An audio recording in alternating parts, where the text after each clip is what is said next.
hindi niya kayang tiisin o hindi niya kayang matiis hanggat hindi kanya nakakasama. Ibulong mo lamang ito ng 7 beses sa isang baso. Hello mga guys, kumusta kayo? Panibagong araw, panibagong video na naman tayo. And sa araw na ito ay isa na namang video ang aking ituturo sa inyo na simpleng gabay o simpleng pamamaraan na makakatulong sa atin. At bago ang lahat, gusto ko lang mag-disclaimer sa mga taong hindi naniniwala at hindi gusto ang mga kagaya nitong video.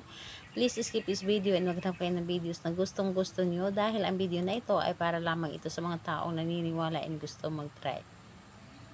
Sa lahat po ng mga nagko-comment po dito sa aking video dito sa loob ng aking channel, mag-ingat sa lahat ng mga nagre-reply sa inyo na dinadala kayo sa kanilang WhatsApp in Imo app upang makaiwas po tayo sa scam.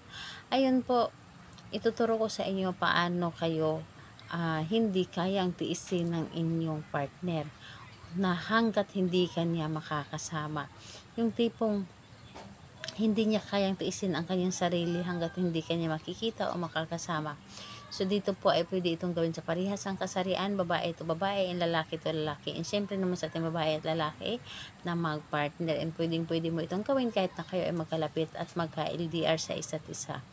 Ang dapat nating ihanda dito is kailangan mo lamang dito maghanda ng isang baso na babasagin. Kailangan babasagin po at clear po dapat. So, hindi po tayo pwedeng gumamit ng plastic dito dahil ang plastic is wala itong energy. So, dito po tayo sa baso na babasagin dahil ito ay nakakapagbigay ng malakas na energy. So, ayun po.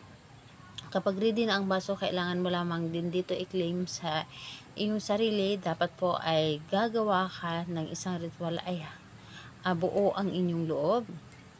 Walang mga iniisip na mga problema, walang gumugulo sa inyong isipan at kailangan na naniniwala ka sa dapat mong gawin. Dahil dito is kailangan talaga natin dito is 100% na tiwala at paniniwala. So, ayun po.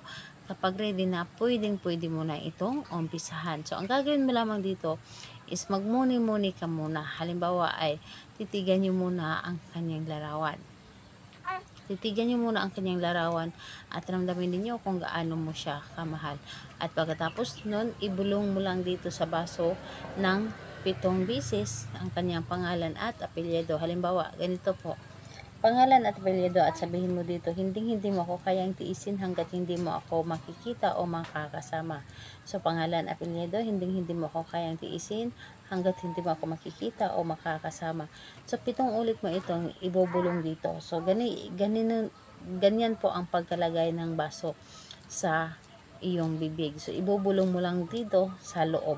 So, 7 beses mo itong ibubulong ng 7 beses ng kanyang pangalan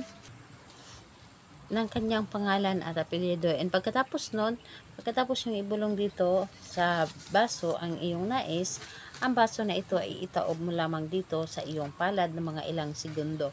And hayaan mo lamang ito at pagkatapos ipatong mo lamang ito kung saan mo pwede itong ipatong na mataas na bahagi.